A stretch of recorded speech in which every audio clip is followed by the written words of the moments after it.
Alright, so I got home, had a little bit of time. I come back to my house, not me and Boots' house. I come back to my house and jumped on the El Camino. Me and my son finished up the front end, got the steering box on and everything. Got moved out the yard, and you can tell it's been raining, a little muddy. The El Camino likes to spin the tires, but we got it all done. I don't know if y'all can see it, but the windshield's fogged up, and that's a sure sign the heater core's bad, plus the fact that the carpet's wet inside. So gotta get a heater core put in here. I cranked it up and let it idle for quite some time, and it was steaming out the radiator, so I'm sure it was low on coolant from it have the heater core leaking. So got to put a heater core in it, and I got those fancy control arms for the rear that I'm gonna put on here, and then I'm just gonna clean her up and drive her. She needs a front end alignment, but other than that, I think she's good to go for a minute. So we'll get her lined up, get a heater core in her, and should be good to go. So I swore I had ordered a heater core for it, but maybe I just meant to order it so much that I really didn't, but I thought I did. But anyhow, so we'll get that coming, and get this thing and drive it. So kind of excited about this thing. Had it for a while and ain't really drove it a lot. When I first got it, it had drum brakes all the way around and put disc brakes and drop spindles on the front, and I mean, it didn't run when I got it. I had to put a flywheel and starter on it. So the first thing I did was pull the transmission out. But I've got videos on all that. If y'all go back and look, you'll see, and y'all can watch those. I think I'm gonna edit this clip into a trucking clip, because that's what I've been doing. I mean, this is the first wrenches I've turned on anything besides a big truck in, man, it's been almost a year probably. But anyhow, so we're gonna get this heater core in and have it where we can drive this thing regular. So, and it's got too much carburetor on it. It's got the big block, it's a 454 in here, and they put a big Holly on it. So I'm probably gonna put a lemon intake and a cam in here, and that way it'll straighten that out. It'll burn the gas that big old carburetor's throwing in there. So we'll get that done. But pretty cool car. Like I said, you want to see more about this car, then you can go to my other videos. You can go to my other videos and check it out. But it runs good. Transmission shifts really good. I think the transmission's been overhauled, because it's awful clean and it shifts really crisp.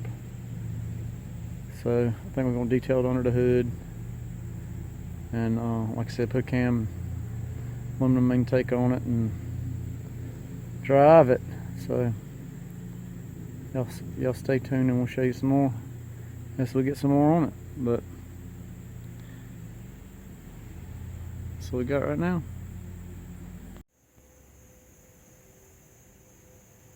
Alright, I had a update request, and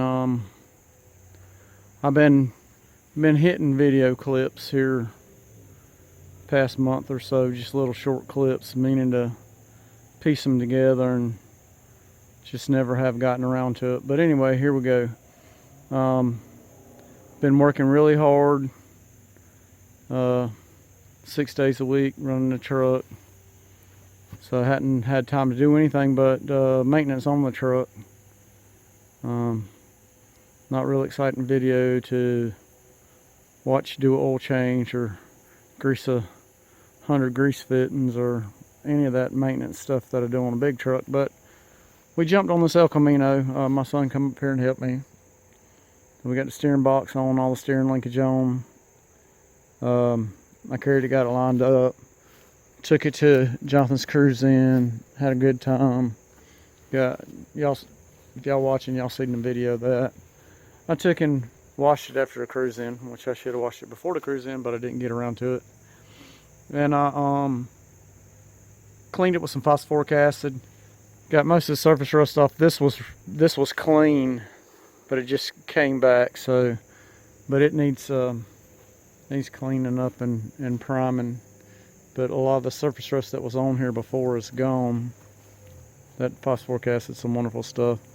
It's non-abrasive, so you don't lose any of your patina finish when you do it. I usually do it with a gray Scotch Brite, and it does a really good job. So I put the tubular rear control arms. The lowers are box solid links, and the top have adjustable links on them. So I put that on, which that'll be in this clip here, and just, you know, trying to clean it up. Been running around a little bit, and it drives out good. Burning a little rich, but it's got a 700 Holly on it, double pump. But it really needs a cam, and possibly a set of headers. I don't know what I'm gonna do with it, but I'm driving it and having fun with it, and that's the main thing. I do want to detail the engine bay, and I mean, the inside of the car is really clean. It's not clean right now because I've been working in it. And this 454 is really healthy. Does not smoke. Hasn't used any oil in the 500 or so miles that I've put on it in the last couple of days. So really pleased and happy with it. But quick recap on this thing. I posted a video on this when I first got it, and when I did the front brake swap. So it was 4-wheel drum, so I put this master cylinder brake booster on it. I put 2-inch drop spindles and disc brakes on the front, tubular control arms upper and lower, CPP 500 series, brand new steering box, new rag joint, all the steering linkages Moog. When I got it, I had to put a flywheel in it and a starter on it. It needs a heater core yet. The guy I got it from, or the guy he got it from, put a new gas tank in it. Transmission's rebuilt with a shift kit. It snatches second about every time. Like I said, I want to detail this engine. Nice coat of Chevrolet orange, aluminum high rise. I got a set of factory chrome valve covers to go on it. And just make the engine compartment look really nice. It's a good runner. It's fun to drive. I checked. I think it's about 10 miles to the gallon, which is not terrible for a big block. I got to put y'all see my PCV out. I took the fitting on the carburetor that the PCV was hooked up to and hooked it to my power brake. So I've got to work something out on that to get that PCV hooked back up. But like I said, runs good, fun to drive. And we're going to do a few more little things to it. I think the factory color was Le Mans blue. So if we paint it, it's not going this light blue color, it's going back a darker blue. I just read the paint code and it's a 53, so I have to look that up and see what it is. I'm pretty sure it's Le Mans blue, but whatever it is. Probably gonna put Corvette rallies with flat caps and get these Corvette aluminum wheels off of here. The tires aren't I mean, they've got good tread, but they're old.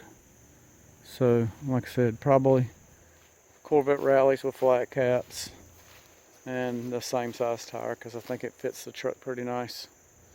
So, it's kind of what we're looking at. You guys stay tuned.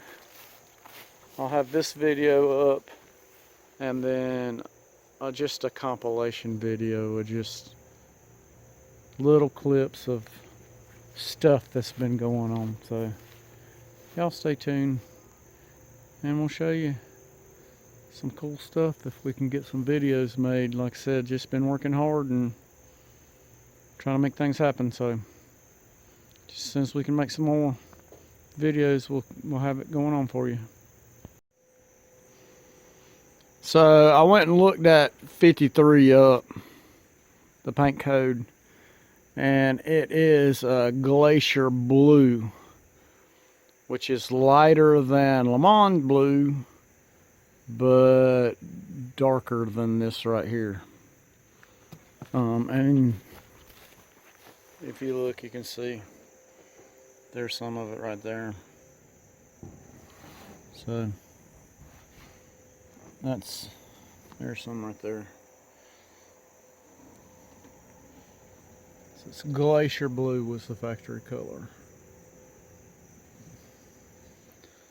And I don't know, well, it's going in blue. I saw, I was looking at the paint chart. The Le Mans blue is darker than this glacier blue, and then they used they called it dusk blue, which is like a midnight blue. So it's gonna get painted back blue because the interior's blue, and I'd like to use a 69 color, but I don't know if I'll go back the glacier blue or not. But that is a long ways down the road, but it's interesting to note what color it originally was. So anyhow, that's what we got, and we'll show you more as we go.